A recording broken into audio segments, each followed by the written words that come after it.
Terbukanya pasar otomotif di Indonesia dan bagusnya perkembangan dunia transportasi di negara kita akhirnya membuat banyak pabrikan otomotif dari negara luar tertarik untuk memasarkan beragam produknya di negara kita.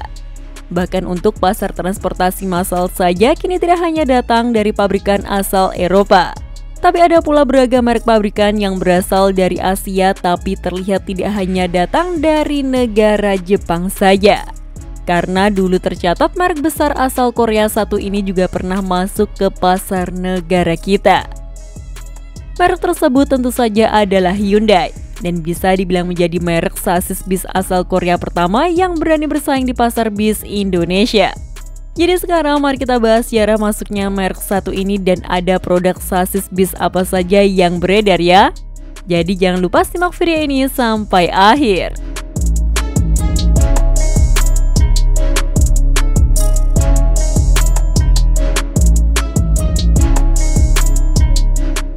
Bis Hyundai sendiri masuk ke Indonesia mulai dari tahun 2006 lalu dengan menggandeng perusahaan Korindo Group sebagai APM-nya.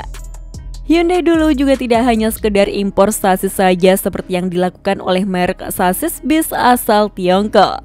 Namun mereka juga berani mendirikan pabrik perakitan produknya di Indonesia yang berlokasi di Balaraja, Tangerang. Di pabrik ini mereka tidak hanya merakit sasis bis saja namun juga sekaligus menjadi karoseri pembuat bodi bis untuk sasis mereka juga.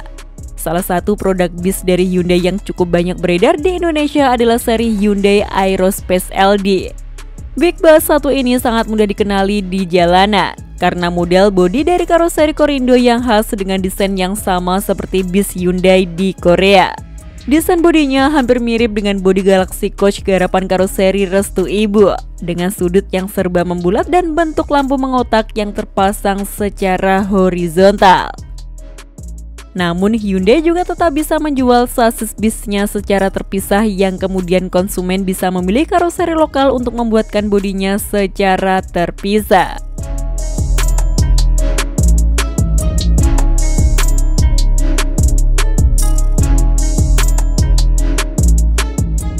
Hyundai Aerospace sendiri saat itu masuk ke pasar bis Indonesia harus melawan saingan yang sangat berat, mulai dari sasis Hino RK8 dan juga Mercy OH1525.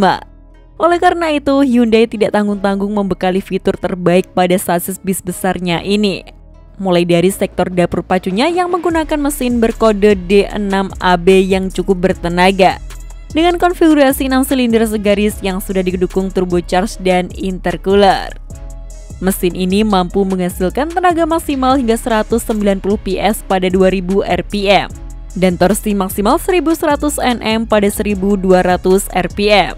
Tenaga mesin ini jauh lebih besar dibandingkan dengan mesin Hino RK8 maupun Mercy OH1525. Namun bis Hyundai Aerospace masih kalah di sektor transmisi yang masih menggunakan transmisi manual 5 percepatan, di mana para rivalnya sudah menggunakan 6 percepatan semua. Karena kekurangan inilah yang membuat tenaga mesin bis Hyundai ini kurang tersalur sempurna dan kecepatan maksimalnya hanya tembus sekitar 100 km per jam saja. Kelebihan lain dari bis Hyundai adalah tipe sasisnya yang sudah monokok atau space frame, sehingga diklaim jauh lebih stabil dan rigid serta memiliki kapasitas ruang bagasi yang lebih luas. Bis Hyundai ini banyak digunakan oleh Transjakarta yang menggunakan tipe mesin berbahan bakar gas. Selain itu ada juga beberapa perusahaan otobis lokal yang mencoba bis ini namun dengan tipe mesin dieselnya bukannya gas seperti Transjakarta.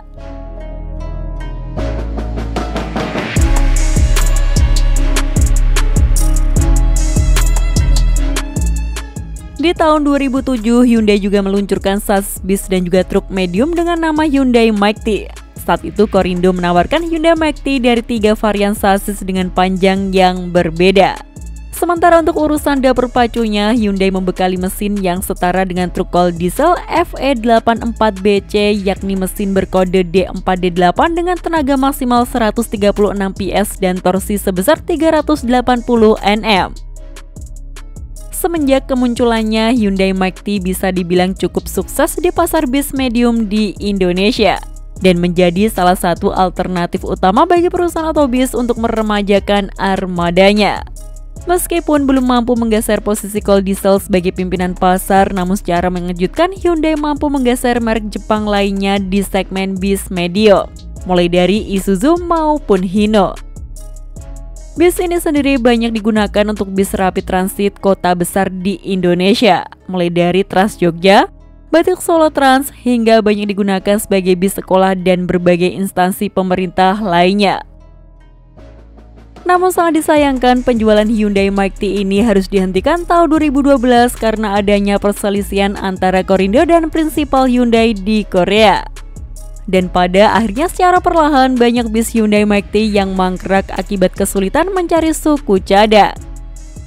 Dan di tahun 2017, tepatnya di ajang Gias saat itu, Hyundai Motor Company seperti terlihat ingin kembali ke pasar komersial Indonesia dengan menggandeng mitra baru yakni PT Hyundai Auto Komersial Indonesia selaku APM truk dan bis Hyundai di negara kita.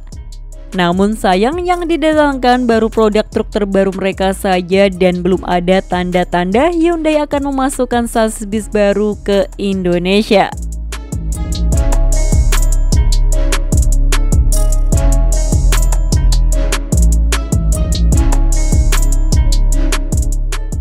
Sayangnya perjalanan produk bis dari Hyundai harus terhenti. Padahal dulu langkah mereka terbilang serius karena sampai niat mendirikan pabrik perakitannya langsung di negara kita.